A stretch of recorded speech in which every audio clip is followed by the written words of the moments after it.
दोस्तों, आज हम बात करेंगे उन अंग्रेजी मशहूर हस्तियों की जिन्होंने अपना धर्म छोड़कर इस्लाम धर्म को गले से लगाया।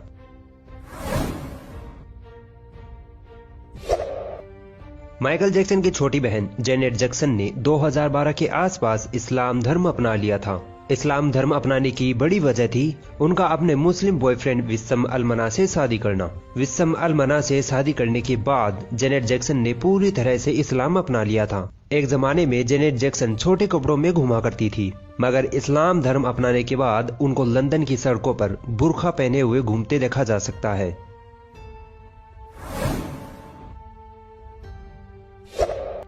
आज शायद ही कोई है जो एकॉन को न जानता हो। ये अमेरिकी रैप सिंगर हैं। भारत आकर भी इन्होंने शाहरुख खान की फिल्म रावण के लिए गाने गाए थे। ये ज्यादा विवादों में रहते थे, लेकिन अपनी जिंदगी में सुकून पाने के लिए इन्होंने इस्लाम धर्म अपना लिया और अपना नाम बदलकर एलियोन कर लिया।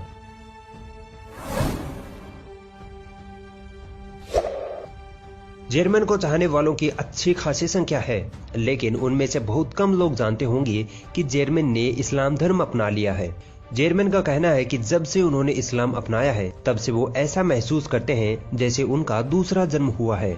उनका कहना है कि उनके कुछ सवाल ऐसे थे जिनका जवाब देने में ईसाई धर्म फेल हुआ। जब उन्होंने इस्लाम धर्म अपनाया तो उन्हें उनके हर सवाल का जवाब मिल गया। एक इंटरव्यू में जब उनसे पूछा गया कि क्या माइकल जैक्सन ने भी मरने से पहले इस्लाम कबूल कर लिया था, तब वे बोले कि माइकल जैक्सन की इस्लाम धर्म में काफी रुचि थी, हो सकता है वो एक मुसलमान बनकर ही मरे हों।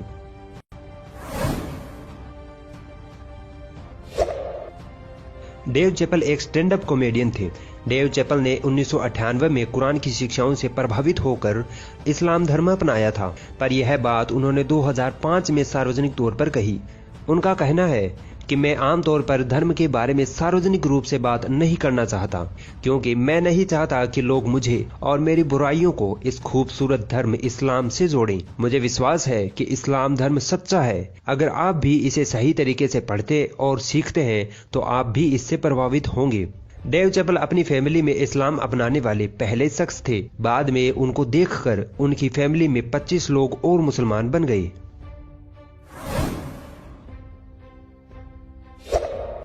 माइक टायसन दुनिया के महानतम बॉक्सरों में माने जाते हैं। उन्होंने इस खेल के जरिए पूरी दुनिया में एक अलग ही मुकाम हासिल किया है। माइक पर बलात्कार के आरोप लगे थे, जिसकी वजह से उनको 10 साल के लिए जेल जाना पड़ा था। जेल में ही उन्होंने इस्लाम धर्म की शिक्षाओं का अध्ययन करना शुरू कर दिया था। इस्लाम धर्म की शिक्षाओं से प्रभावित होकर उन्होंने इस्लाम धर्म अपना लिया था। माइक कहते हैं कि मुसलमान बनना मेरे लिए गर्व की बात है और इस्लाम जैसा सच्चा मजहब पूरी दुनिया में कहीं नहीं है।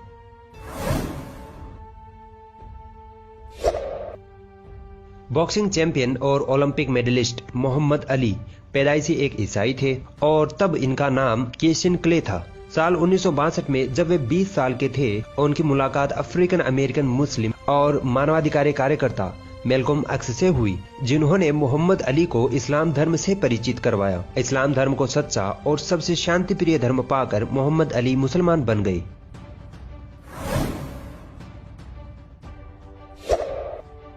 आज के वक्त में इस्लामी जगत में यूसुफ एस्टेस को हर कोई जानता है। यूसुफ एस्टेस पहले ईसाई धर्म से ताल्लुक रखते थे। बाद में इन्होंने इस्लाम धर्म की शिक्षाओं का अध्ययन किया और इस्लाम की सत्यता से काफी प्रभावित हुए और फिर 1991 में इन्होंने इस्लाम कबूल कर लिया। आज यूसुफ दुनिया के सबसे मशहूर मुस्लिम धर्म गुरुओं में से एक है। यूसुफ एस्टेस का नाम जोसेफ एस्टेस था। इस्लाम अपनाने के बाद इन्होंने अपना नाम यूसुफ एस्टेस रख लिया।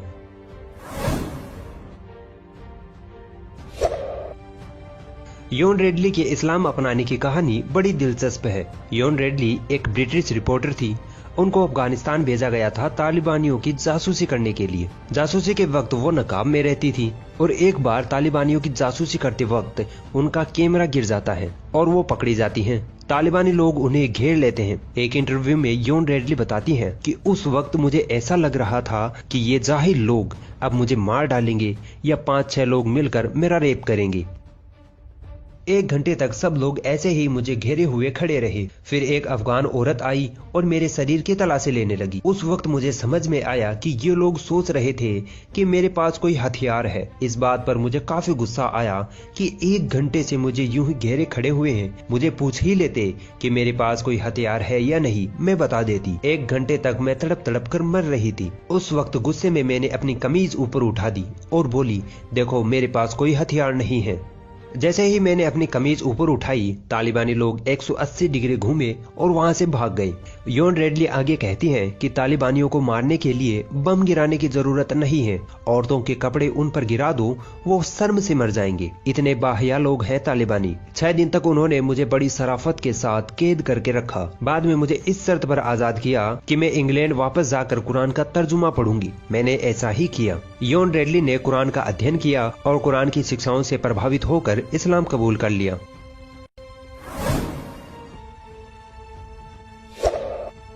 वो महान शख्स जिसने अमेरिका की काले गोरे रंग की भेदभाव की नीति को खत्म करने में एक अहम भूमिका निभाई। 15 साल की उम्र में मादक पदार्थों के व्यापार के कारण इन्हें जेल जाना पड़ा था।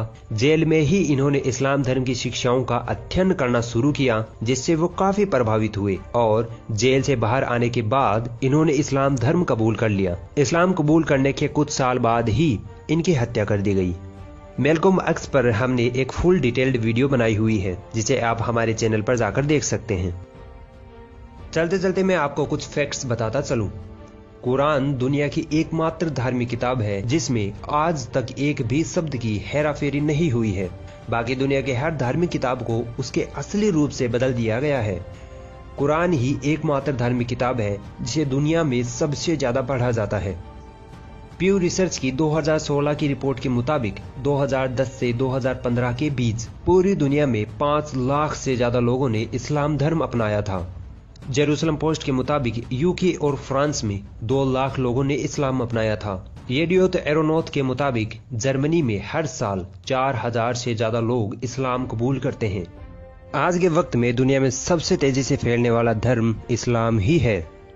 मैं उन गैर मुस्लिम भाइयों को इस्लाम धर्म की दावत देता हूं जो अभी भी अफवाहों और झूठ के बल पर इस्लाम धर्म को बुरा मानते हैं। मेरी आप लोगों से गुजारिश है कि कम से कम एक बार सच्चे दिल से कुरान को अपनी भाषा में जरूर पढ़ें और मोहम्मद साहब की जीवनी भी पढ़ें। इसके बाद आप इस्लाम धर्म अपनाएं या ना अपनाएं, ये आपकी मर्जी है। और मेरी मुस्लिम भाइयों से भी गुजारिश है कि इस वीडियो को अपने गैर मुस्लिम दोस्तों तक जरूर शेयर करें।